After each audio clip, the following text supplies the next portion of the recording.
Sun is shining. This is winter. Kauftisch. He asked me what I'm doing here. Aren't you busy? Page 54. Israel is asking me double now. I didn't think so. You weren't good. I'll look at him right away.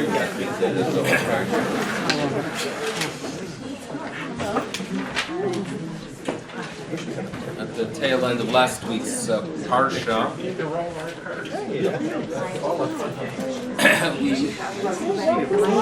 No, not at all.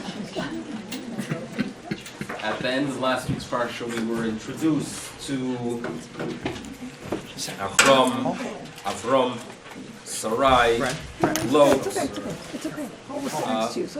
But this portion, Parshas Lech Lecha, is where the Jewish journey begins.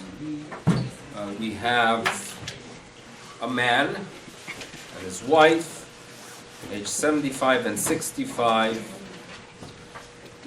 told to go to a specific land, and the land will be their children's, their descendants, and the Jewish journey begins with this week's portion.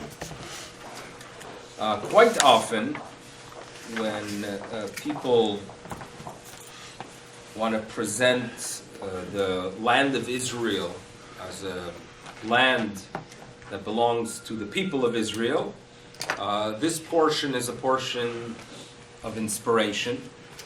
There are many songs that were developed based on verses in this week's portion.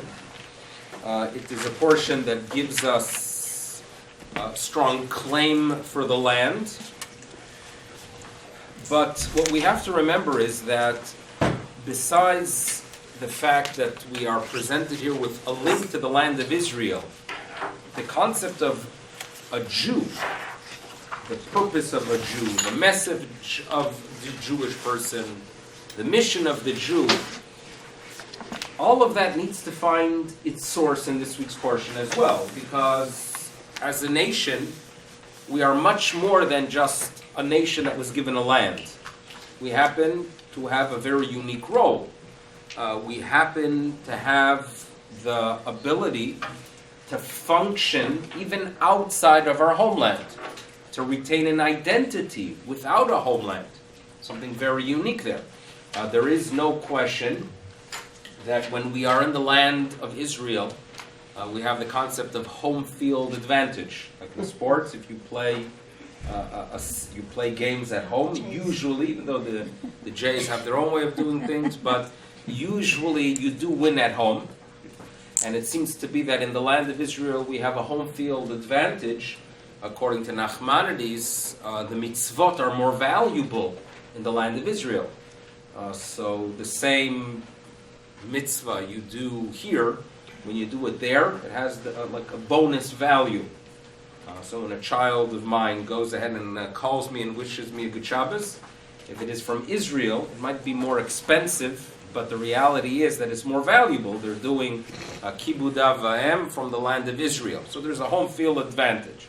But nevertheless, mitzvot, our identity, the essence of a Jew, all of that applies everywhere and must have its source in this week's portion.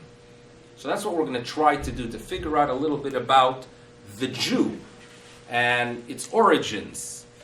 And obviously there has to be a few key words that we're going to have to identify that will assist us in figuring out what we are about, what we are, in what way we are making our contribution to the human race.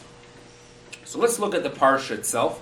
We'll look at the first few verses, 3 verses, and then we're going to go ahead and look at different locations in the land of Israel. So on page 54, Vayomer Hashem el Avram, God turns to Avram, and he tells him, Lech Lecha, you should go ahead and go for yourself, from your land, from your birthplace, from your father's house, mi bet avicha, el haaretz asher areka, to the land which I will show you. Fine, so far we have Abraham being told to leave even though he already left, it seems to be earlier, his Ur Kasdim, and he already reaches a new destination. Nevertheless, he is on his way to the land of Israel. Now in verse 2, we are going to be told what is going to occur there. It is more than just a homeland for you and your descendants, but rather, in that land, Esecha legoy gadol, I will make you into a great nation. Sounds good. Next, va'avarechecha, I shall bless you. And agadela shemecha, I will go ahead and increase and make your name great. Veheye beracha, and you will be a blessing. In this verse, we are told that we are going to be gadol. God is going to make Avraham, his name gadol, big. And twice in verse 2, we find this concept of a blessing, a bracha. Twice. I'm going to make you into a large nation. There, I shall bless you. And then step 2 will be that your name will become great and you will be a blessing, whatever that means. Verse 3, Ve'avarecha mevarechecha, you should know that I will bless those who bless you. Umekalelcha aor, and those who curse you I shall curse. So again, in the beginning of verse 3, Avarecha mevarechecha, so it makes its appearance twice again, this concept of bracha, of a blessing. And the second half of verse 3 is v'nivrachu becha, that you should know that it will be through you that the families of the planet, of the earth, will be blessed. V'nivrachu becha kol mishpachot ha'adama. So before he starts his journey, he hears these words beracha 5 times in 3 verses, or really in 2 verses. Bracha. And then he starts his journey. And we know the story. He's with Lot. Lot leaves. And he settles in different places. First location. So if there should be a tour to Israel and you want to follow the footsteps of Abraham, I highly recommend you go to Shechem with security and with a bulletproof bus and with a battalion of committed soldiers. Because if you look carefully on page 56, he comes in page 56, verse 6, Vaya'avor Avraham ba'aretz, and the first location that is identified is Mekom Shechem, the place of Shechem. It's very possible that no one knows it as Shechem yet at that time.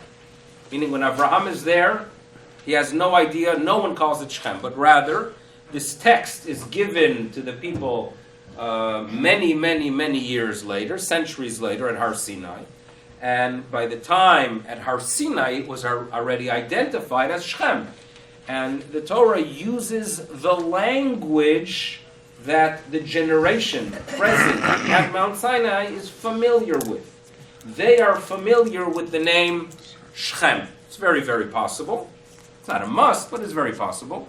But at that time, it was identified as Elon Moreh, a plain of the plain of Moreh.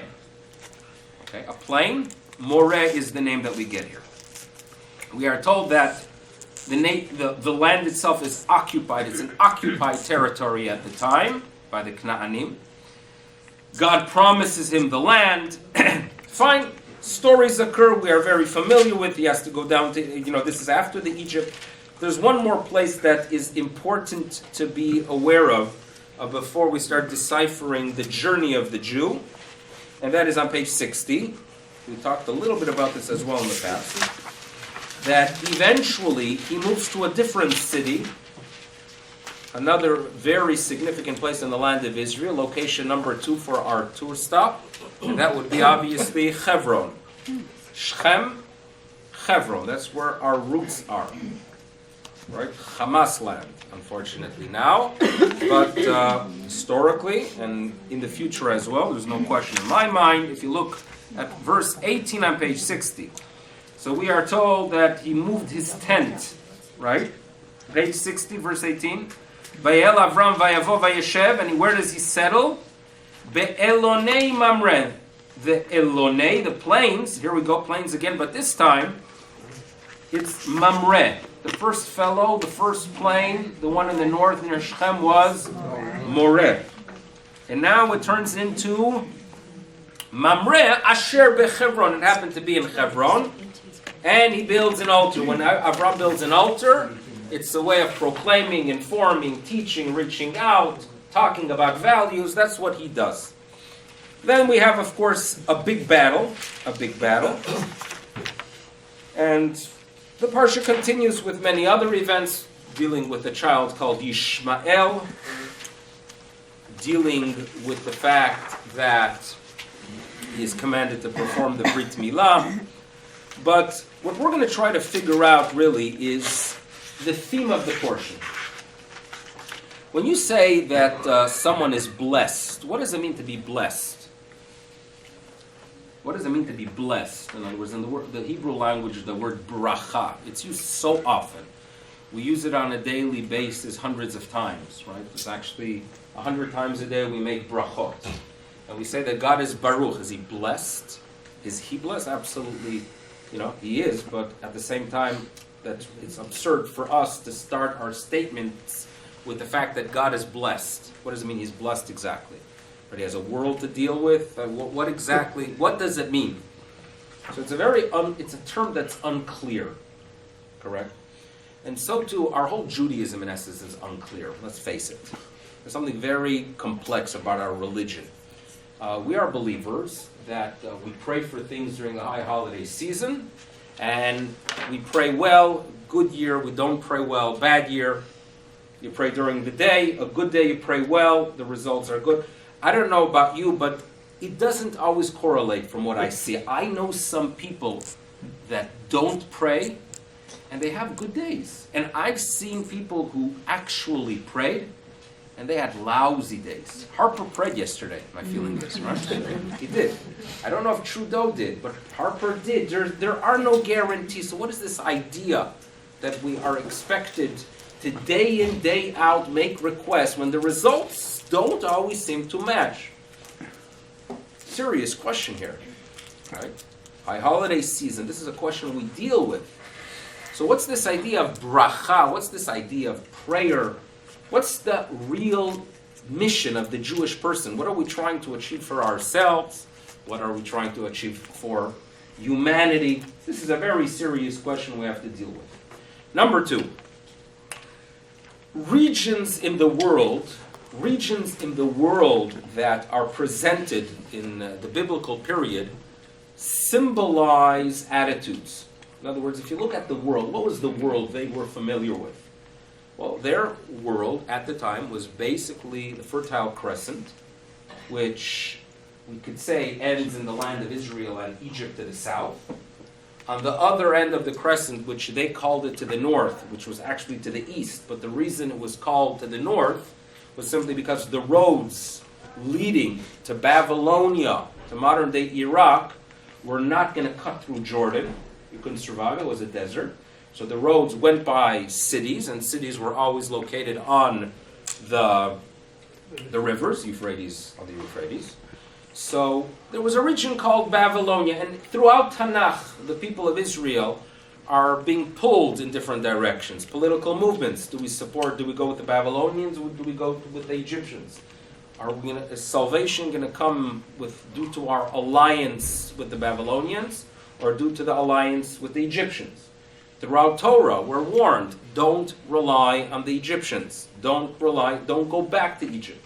Don't believe that your horsepower is going to be your salvation, because horses come from Egypt. It's always this tension between the two. Now, they actually symbolize, these two locations symbolize forces that could destroy us spiritually. Egypt is always a symbol of temptation. It is a symbol of the human being giving into weakness, into ta'ava, to desires. Okay, it's a society that their flaw was that they did not have the tools. Perhaps they had them, and they did not use the tools that were given to us humans to overcome temptation. More than in any other area in the realm of sexual desires, which are a flaw that has brought down many throughout human history. Okay, so that's what Egypt is all about. Ta'ava. We find that in this week's portion, when Pharaoh realizes that Sarai is not a keeper, and he realizes that she is protected by some kind of supernatural force, he says to her, "You get out of here." In other words, I know my people. And with my people, the safest place to be is away from them. Because with this matter, with this challenge, you have no safety here.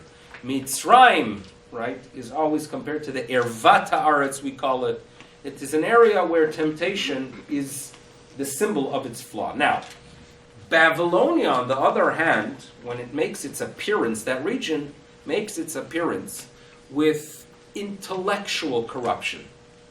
Last week's portion, we talked about this Babylonian tower, which was to quote-unquote fight God. Humanity united with an agenda to reject the higher being. That if we all get together and put our energy, our resources, our intellectual abilities together, we can fight the Creator. We can manage without God. We can live, we can survive without a higher being. With our understanding of science and with our understanding of nature, no need for a higher being, no need for this morality from above.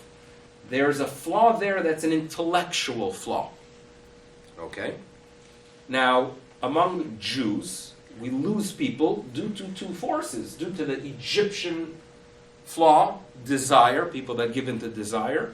And then there are those who are lost due to intellectual flaws. Okay? They are addressed in Tanakh as Oved and Nidach. There are verses that indicate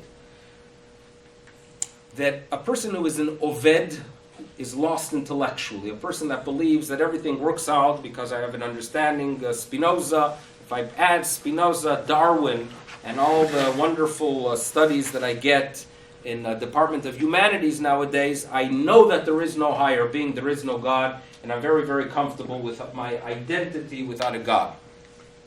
He's an Oved, he's lost. Then there is a Nidach. A Nidach is a person that temptation takes over. It's an addiction to temptation. At times he's not even happy with his way of life. Eventually that you develop a way of thinking that you justify it because discomfort, many people, there are people unfortunately, you give in to temptation, you're not comfortable with who you are, so you have to recreate a way of thinking, recreate a system where you're okay. I'm okay, you're okay, everything's okay. Okay, but deep down there's a discomfort with the nidach. Nidach is an Egyptian problem.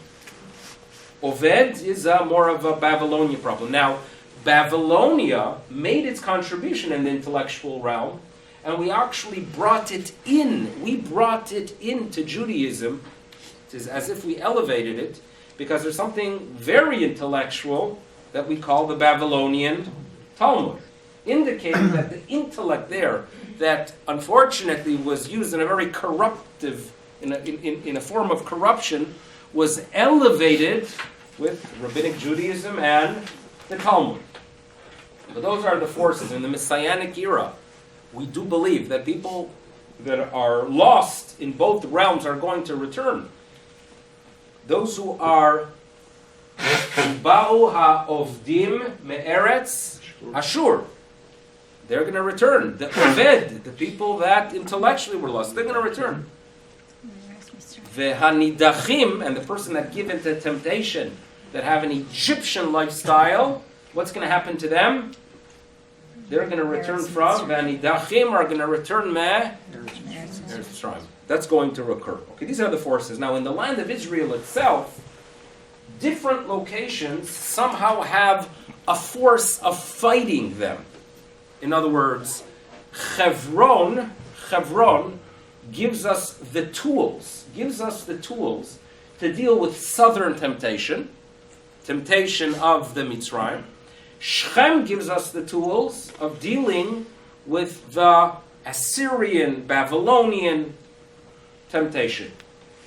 And what you need to fight the northern challenge, the Assyrian challenge, is achieved by Shem with the fact that you need education. You need a moreh. Right? People come with ways of thinking. They are corrupted. You teach them. You address them intellectually. You show them the contrast of a world where God is rejected. Europe made that contribution of rejecting God. Right? Nietzsche said that, modern science killed God. So now, what are you going to do with it? Well, the result was the 20th century. Right? The 20th century and the Holocaust is the byproduct of this European contribution, right? A destruction that was unimaginable or is unimaginable. That's the contribution. What do you need to fight this intellectual corruption? A teacher who shows you the contrast between the good, that when you have an appreciation for the world, an appreciation for science, but you see God through it. You realize, you know what, there's such wisdom out there. The Department of Science should be something that inspires you to recognize the Ribbon Shalom. As you study organic chemistry, you should realize there's such wisdom in the world. You need a moreh.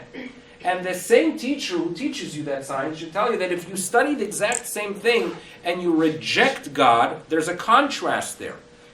Shechem offers a moreh. And by the way, in Shechem, when they walk into the land of Israel, our ancestors, after the years in the wilderness, they come there and there's a covenant. And there's a covenant in front of two mountains, Har Grizim and Har Eval. And one of them, we are told, Grizim was full of vegetation.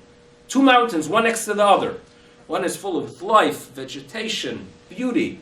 And one of them is desolate. One of them seems to be one that would come from a completely different region. There's a contrast there. And that's the message the Jew needs to know. Welcome to the land of Israel. This is a land where you are going to teach morality. You're going to teach about the existence of God. You're going to teach it to the world. The way you learn it, because before you teach, you must be educated. The way you learn it and the way you are going to inspire others is by showing them the contrast. You have to be a moreh. Okay? That's what Shechem accomplishes. When it comes to temptation, and especially male temptation, the Rabbanu Shalom offers us a way to deal with it. It starts on day 8 of life. A child, I could only imagine what a child, if we could read a mind of an 8-day-old. I always think that when they bring a child for a pidyon haben, which occurs 30 days after the child's born, if it's a firstborn, and the child sees everyone around him, and he's wearing nice clothes, and everyone's smiling, I wish you mazel tov, he says, uh-oh, not again. Right? This rings a bell. This is not happening. Right? You can just imagine the child going through it again. But nevertheless, it is possible that every male's brit milah messed us up a little bit, there's no question. But nevertheless, for the past 3,400 years, we've achieved a few things, even with the psychological damage of the bris milah. But we've done a few good things, I think, as Jews. So, the Brit Milah, according to tradition, is there to deal with that temptation, to deal with the Egypt problem of humanity, or specifically of us Jews and the male. And what we are doing, and the way we deal with temptation, right, is to actually rebel against what everyone else does. In other words, you don't enter into an intellectual dialogue to deal with temptation. You just say, I am not doing it. Everyone else, all other teenagers are partying in the college campus. The committed Torah Jew is going to say, you know what, everyone else is doing it, I am not. I am a rebel. I am a rebel with a cause, right? I'm rebelling against what all of you are doing because I believe in it. You are a mamre. The word mamre is a rebel. And therefore in southern Israel, in Hebron, which is closer to Egypt, Brit Milah is given there, and it is the plains of not the teacher, but of the one that could stand up and rebel. And it's interesting to note that if you look on something we've addressed in the past, that if you look on page 64, and we talk about the colleagues of Avraham Avinu.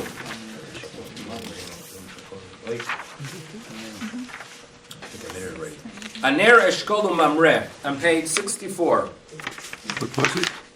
The last line, where Avraham Avinu says, listen, I had 3 colleagues going with me. They should take their portion and reward for going to war. Aner eshkol mamre. And we've addressed the fact that aner could be read as ein, which numerical value of the letter ein is 70.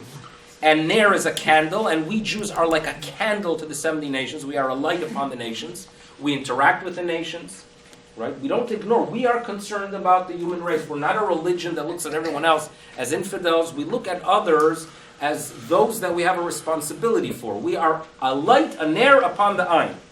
And so too, we teach the core message of Judaism is that this is a world that has tremendous pleasures. Use it for the sake of heaven.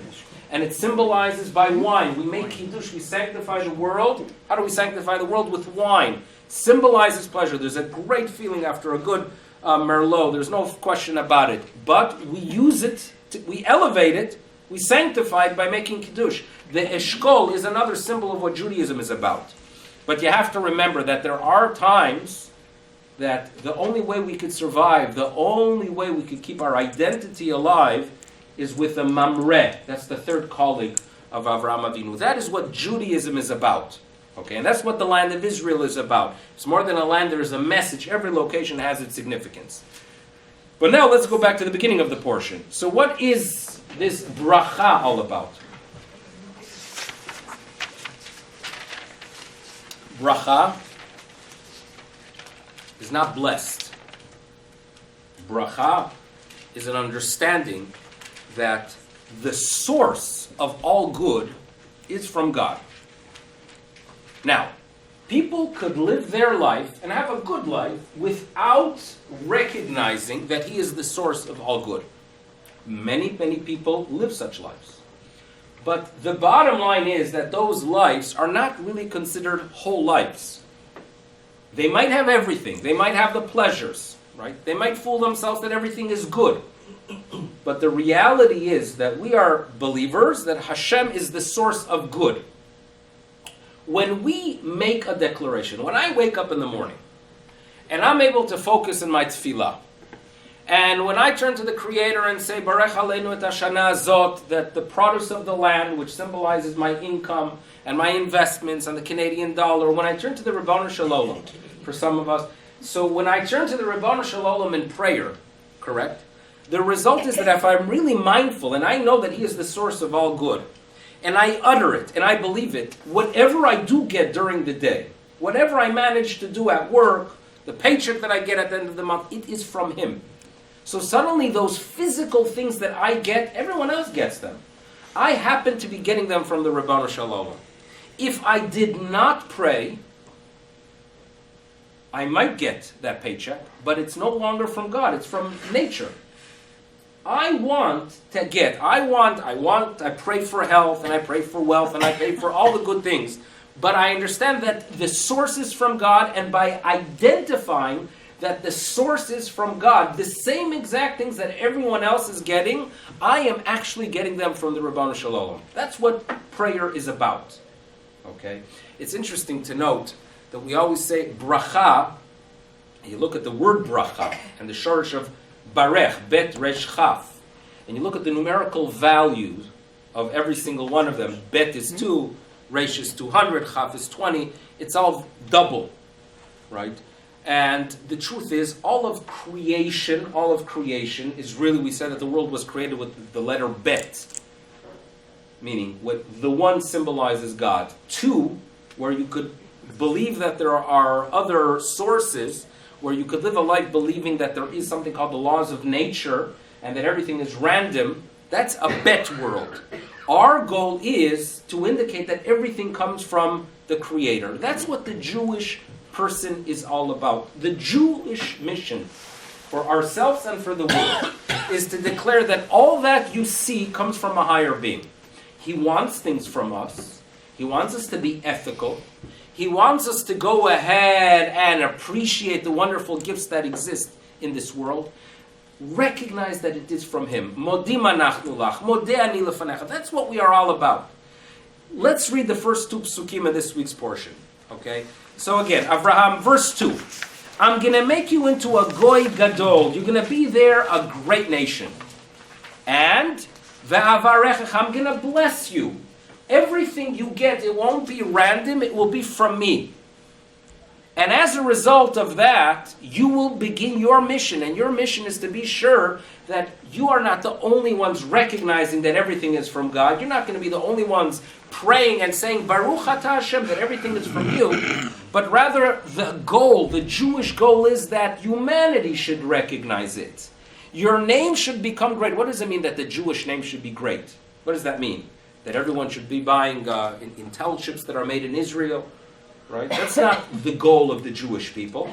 The goal is that we have a great name, veheye bracha, that we will teach humanity this concept of bracha, that it comes from God. Everything you have comes from God. The mundane will have purpose. The mundane will be identified as a gift from the Creator. Now, when humanity recognizes the value of the Jew, they will be blessed. When nations recognize, you travel in Israel, and one of the nice things is that you do often find people there that say to you straight out, they appreciate Jews, they appreciate Israel. They recognize the value of Israel. And many of them have a recognition of the value for the right reasons, that the Jews are a blessing.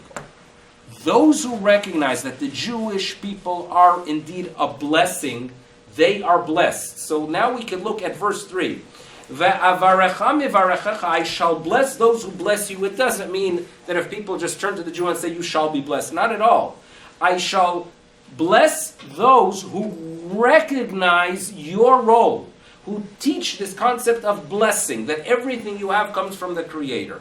And the opposite is true as well. Those who are going to hate the Jews, curse the Jews.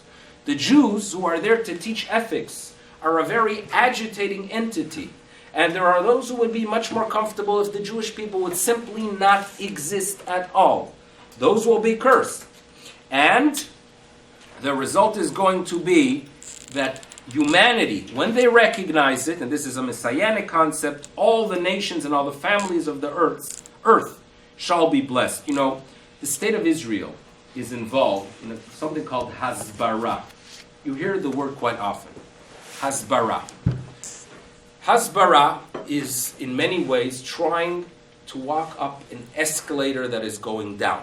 Because we try it, we do it, we've been spending who knows how much money and time, and the world simply doesn't get it, right? That you could have, right, after 20 years of Israel trying to educate the media and educate what we are trying to achieve there, that you could have people from the CBC or BBC claiming that the Palestinian that was running next to the Damascus gate, there was no threat there at all. When you could see pictures of him holding a big knife, right? Hasbara seems to be something that we must try, but it doesn't work always. It doesn't work at all, perhaps. It is important to remember that as a Jewish people, right, when we want to go ahead and teach the world and reach out and talk about the value of Israel, it shouldn't be for the wrong reasons. And remember, in the year 2000, it was the beginning of the second, what they call the second Intifada. Right? Usually what Intifada means that the Arabs revolt. We say, okay, we give them better weapons, believing that will calm them down, and then they revolt again with better weapons that we give them with the more. That's usually what happens in the Middle East for some reason. So in the second Intifada, it was devastating, day in, day out, bombings.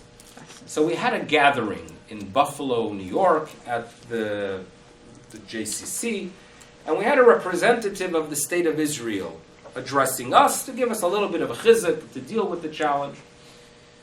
And he gets up there and he says that we have to recognize, that we have to teach the world of what we are achieving, of the achievements of the people of Israel and the land of Israel. So it sounded encouraging. I was ready to tune in. And he says, we have to teach the world that we are a light upon the nations. It sounded even better. I was very excited. These are going to be themes that I agree with. Then he adds, we are a light upon the nation because technology and computer chips, they all come from Israel, right? We are having an impact on technology. That was his message. Now, I felt very uncomfortable. And then I look around and I wasn't the only one. Many people felt uncomfortable. Is that really what we are all about? I was, okay, so we can make, so we're not minimizing its significance, but is that really what we are as Jews? Our return after 2,000 years was that every single high school student could be distracted, right? Not just 2 hours a night, but throughout the day because they have an iPhone that they always carry with them. Right? Is that what we are trying to achieve as a nation? Right? That people used to be, you could only watch 12 channels, now you go to YouTube and you could watch for 12 hours straight, whatever. I think we have a little bit more to offer to the world. And I do believe that as long as we don't get the message of what we are about, forget about Hasbara. It won't work. Jews have to understand that they are there in the land of Israel. We are here to teach values. Now, values, by the way, are more than just a limited religious outlook, but a broad religious outlook, where we appreciate Judaism and we have the ability to understand the rational elements of Judaism. We can communicate them with the world in a rational way. We have an ethical society, a judicial system that works, that turns to Torah for guidance. There are many things that we demand, that we expect. And by the way, many of these things are happening on a daily basis. You don't hear them in the news, but there are thousands of success stories and thousands and tens of thousands of individuals who are engaged to understand what the world is about, walk into the workplace with values, walk into department in Weitzman and in the Technion and in so many universities, people that walk in with an understanding that there's a higher being, with an understanding that science is there to inspire us. There are hundreds and thousands of people that are doing it. And that's what we are about. You don't hear it in the news, because often the news is going to go ahead and focus on different things. And I mean Israeli news, on negativity. But there are so many people that are actually being that bracha. When you have now in Israel, the chief of police, the Israeli police was seeking a new head of the police, very significant position.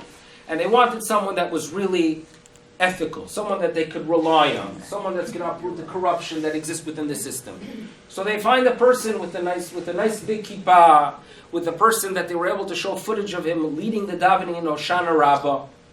That is an inspiration that he comes in and he's going to make a difference in Israeli society with Jewish values. When you see in the army, people like the top of what I think was the Givati battalion, where you have him, this fellow Winter, that is preaching and teaching students and soldiers about the importance of belief in God when you go to battle. So these are people that are, and the field is full of such individuals. Those are the ones that are a bracha, because they are involved, they are engaged, and they recognize that there's a higher being. That is the bracha of the Jewish people that we're going to have an impact on the world with. That is the bracha that is being addressed, and that's the essence of a Jew. When you turn to this week's Parsha, it is all about the Jews are a blessing. When are they a blessing? When they identify the source of all good, when they identify the fact that their involvement in the world is important, but with an understanding that there's a higher being, and there are guidelines how to do it. That's the core of this week's Parsha. Now, this week's Parsha offers much, much more. There's one more thing I would like to tell you about. The most fascinating verses of communications. Now, there are some people you talk to. I make a statement, right? Statement number one. I say to you, okay, I was walking outside yesterday to cross the street, and I was standing by the light. Okay, statement number one. Statement number two is, I was waiting for the light to turn green. Now, I cannot start off a story by telling you, I've been waiting for the light to turn green, right? You have to know how I got there, correct? There's an expectation that statement number two is linked to statement number one, and statement number three is linked to statement number two. If I go ahead and get into a fight with you, correct? And I shove you, and then you punch me. I cannot go ahead and share the story in court that you should know he punched me. And they ask, why? What's the significance? I'm telling you that he punched me. Is it a fact? Yes. You're going to argue, wait a second, there's something that led to it. And I will say, well, why are you focusing on history? You just punched me. There's a flaw there when you have individuals, people, that it seems to be that they are not able to link information from statement 1 or event 1 to statement 2 and event 2. There are such people, right? There is a nation that could go ahead and claim it is terrible what they're doing to us, that they are locking off our neighborhood. They're putting big walls in our neighborhood. Terrible. Media, come see, they're putting big walls because they want to occupy. Wait a second, do you know that for the past 2 years, in Armon HaNatziv in Yerushalayim, they've been throwing Molotov cocktails at buildings? It's not even in the news. No one talks about it. Why are you telling me the past? I'm addressing the fact. Why are you talking about statement 1? There are people that don't have that ability, and every single time you talk to them, right, you have to remind them and give them information from what happened beforehand. Are there such people? Well, you argue yes. Now let's look at the mother of these people and her interaction on page 70. Okay, on page 70. There's a woman called Hagar. She has a son called Ishmael. As she conceives, but actually she has a miscarriage again, but nevertheless she is the mother of Ishmael. We are told on page 70, verse 7, that an angel discovers her. Vayimtsa'a malach Hashem. Okay? Vayomer, so verse 8, the angel starts talking. I would have no problem understanding that verse 8, 9, 10, and 11. Who's talking? The angel. Why? Because I have the ability of linking statement to statement, saying to saying. That's how I work. Vayomer Hagar shivchat Sarah imezeba. Where are you coming from? So she responds, I'm escaping. Verse 9. Verse 9. What happens? Vayomer la. Who speaks to her? Malach Hashem. Why does the text have to share with us again? And if you look, by the way, in verse 10, Vayomer la Malach Hashem. Again, it seems to be that this woman has no ability to link events of the past or a statement of the past to the new statement. And so too in verse 11, Vayomer la Malach Hashem. Read it. Is this odd? Nope. We are being told here that we are going to be dealing with these people that forget about them seeing cause and effect. Action and consequence. Forget it. They're not going to work like that. And there's going to be great frustration that we're going to have. That we do something to protect ourselves, and the world's going to cry because and in their mind, this is terrible. There's a wall here. Right? There are roadblocks. It is very difficult, by the way, to be a Palestinian right now because there are roadblocks. It's terrible for them. Why are there roadblocks? Well, the fact is that those neighborhoods did bring out people that bombed children and women and old men and young men and people. Many massacres that occurred due to them. The link doesn't occur, and that's what we're being told here. That every single time you're going to have to start anew with them because they don't know how to connect A, B to C. What I could end with optimistic words is our tradition teaches that Ishmael one day will do tshuva. And this is something we hope for and we pray for, and we actually believe it, that the day will come that all these fighters and all their passion are going to go ahead and recognize our right for the land, and that's the only way we will merit peace. Thank you for listening. Have a good day.